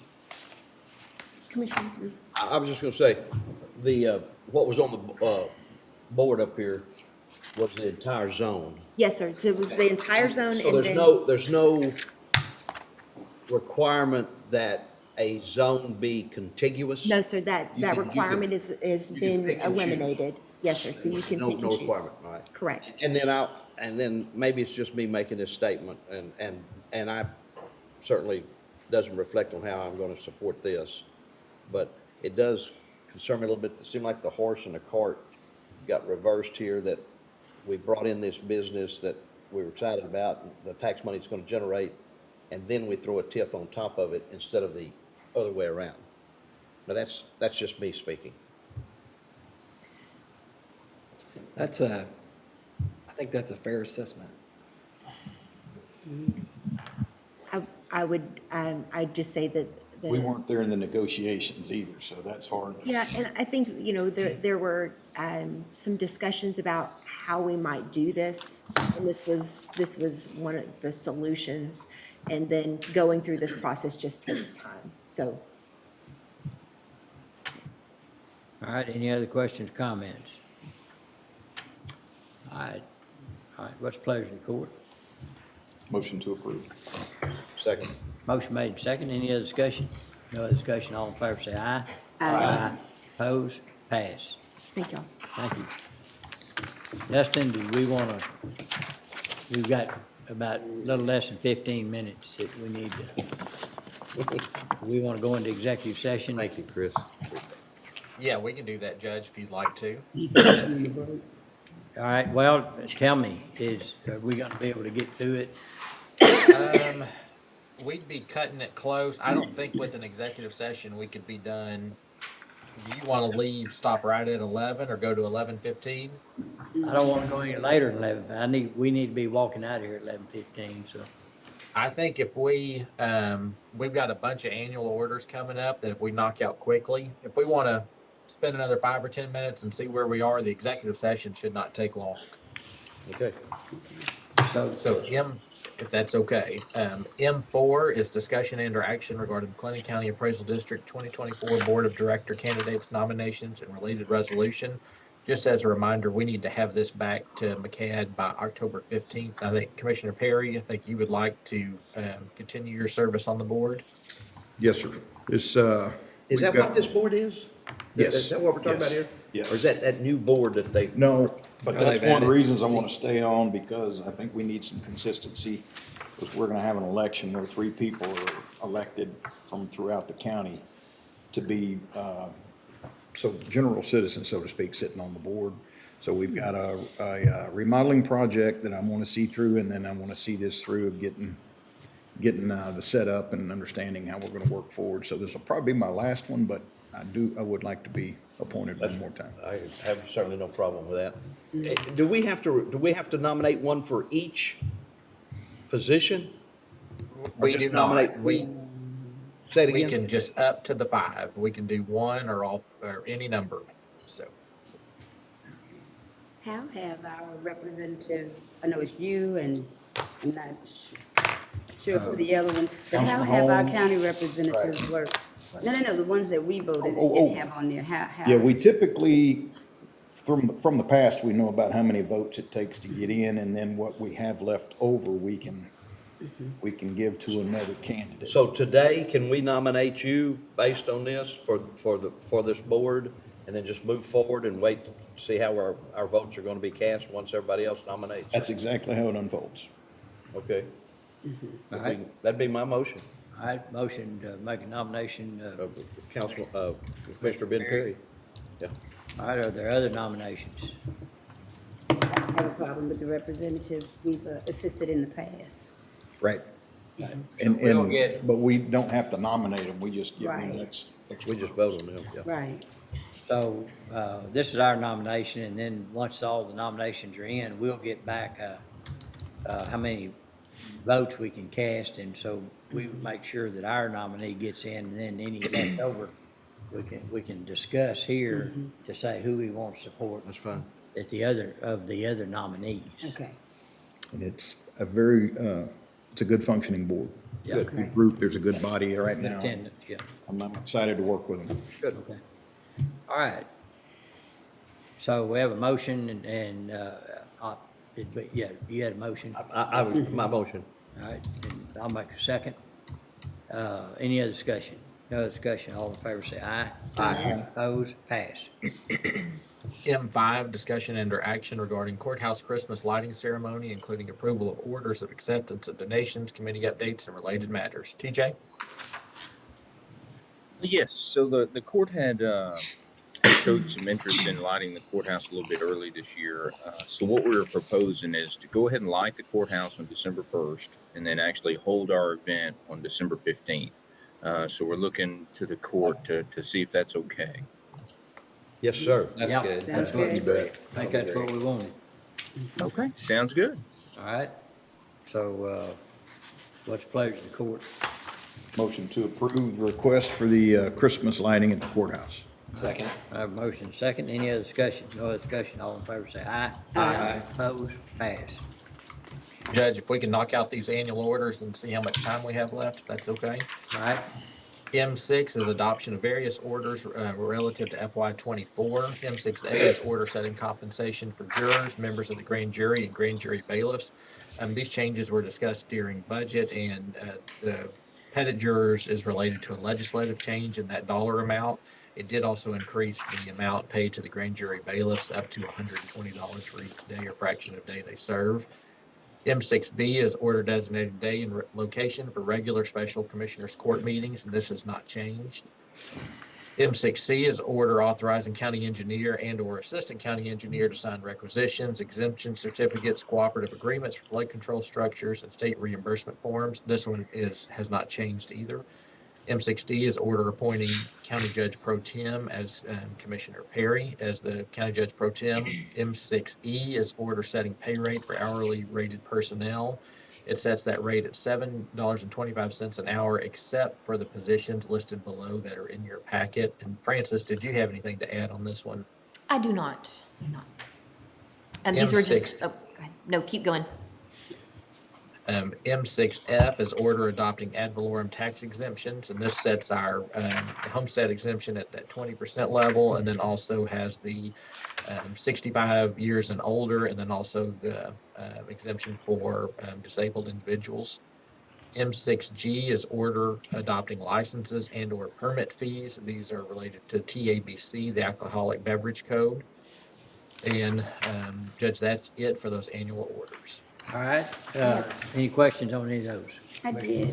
On M6E, I thought at one time we talked about having our hourly base rate be at $10 as opposed to the 7.25. And I was looking through all the exceptions, and with the exception of the drug and alcohol program, none of our part-time positions are paid anywhere near the 7.25.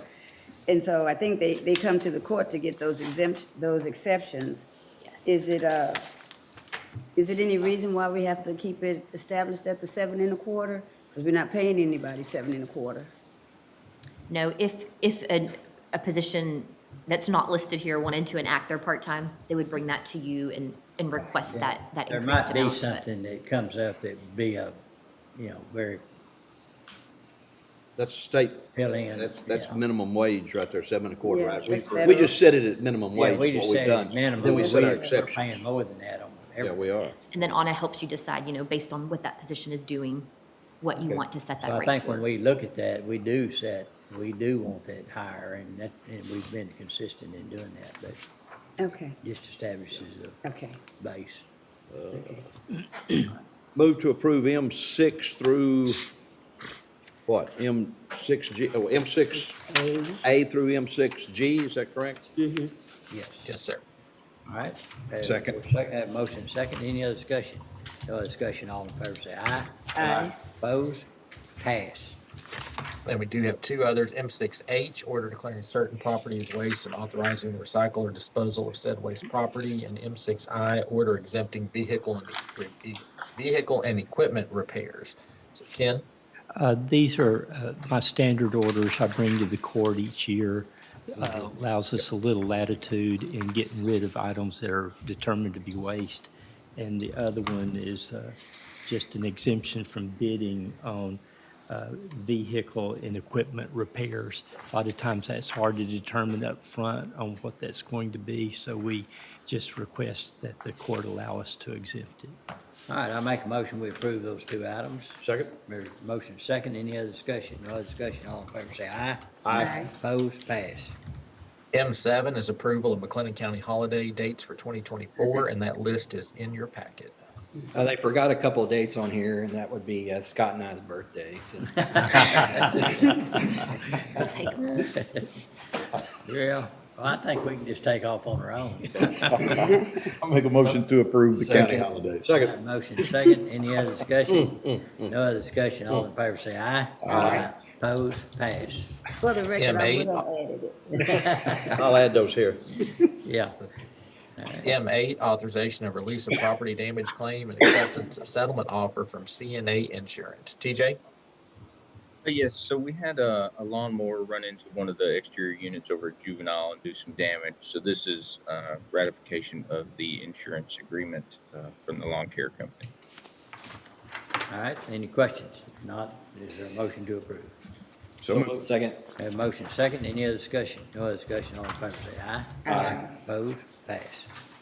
M10 is authorization of refund requests for overpayment of real estate taxes, and the tax office has submitted those that are in your packet. And just as a reminder, these are the ones that are in excess of $2,500 that must be approved by Commissioners Court. All right. any Motion questions? to approve M10. Second. Have a motion second, any other discussion? No other discussion, all in favor say aye. Aye. Opposed, pass.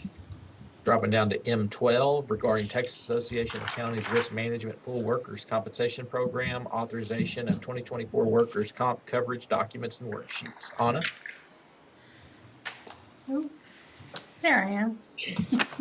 Yes, this is just a completion of the questionnaire that we submit every year to TAC for our renewal. We're just requesting authorization to submit this updated paperwork for the incoming fiscal year, which includes our updated budgeted positions, confirmation of the coverages we're wanting, and then information on our aircraft piloting and Your election recommendation, of alliance election form. and your recommendation is that we approve this list as presented? Yes, sir. All right, next pleasure of the court. Move to approve. Second. Have a motion second, any other discussion? No other discussion, all in favor say aye. Aye. Opposed, pass.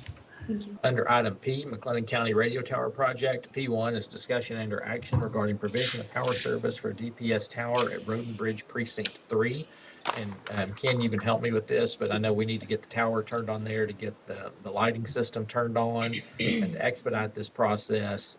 Frank has been working with the state. The recommendation is for us to get power to the site. Brief. Oh, yes. That explains it perfectly. Again, the agreement is that DPS pay for the electricity for the tower, so temporarily we'll turn it on under our name. I've talked to Francis, we'll charge them for that usage. And We'll bill them? so. Yes, we can do that. Which is bill DPS. Yes, month. And they'll switch it over to them as soon as they can make that happen. Thank you. All right, any questions? Move to approve P1. Second. Have a motion second, any other discussion? No other discussion, all in favor say aye. Aye. Opposed, pass. Then the only other action item is back up that I think that we haven't hit is the EDOC for the district clerk. We're still making those changes. Essentially, it's just going to add a 90-day termination clause to it. John would like for it to renew through September 2026, I believe, and then there's some small definition type changes. Mike, John Carter, does that pretty much cover it? Lunchtime. I had, So, I understood, yes. Yeah. John's on. Yes, from my perspective, yes, that does cover it. I think Mike Dixon had one bit of definition about termination options. Right. And having the I county as do. opposed to the This clerk. is a contract between the county and EDOC, and I want the language to read that the county has a 90-day termination option, and right now it reads that the district clerk has a 90-day termination option. Perfect. All right, any questions? So are you asking us to approve this today with the recommended changes from our attorney? Yes, sir. Yes, sir. Is that correct, Yes, sir. Mike? Okay, okay. Yes. That'd be my motion. Second. I have a motion second, any other discussion? No other discussion, all in favor say aye. Aye. Opposed, pass. All right, Judge, that's all the action items, so we can just quickly do that executive session if it's All okay. right, I'd like to go into executive session under 551.087 for economic development report. Chris, did you have anything else? And Dustin to stay in. Okay. Judge, That's what it's for. 551.072. I wanted to make sure. Say it again, Dustin. 551.072 as well. Oh, 072 as well, okay. All right, so noted, and ask that remain in executive session would be Chris Collins and Dustin Chapman. Announce the time. Judge, would you announce going in at 11 a.m.? It is 11 a.m.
Okay.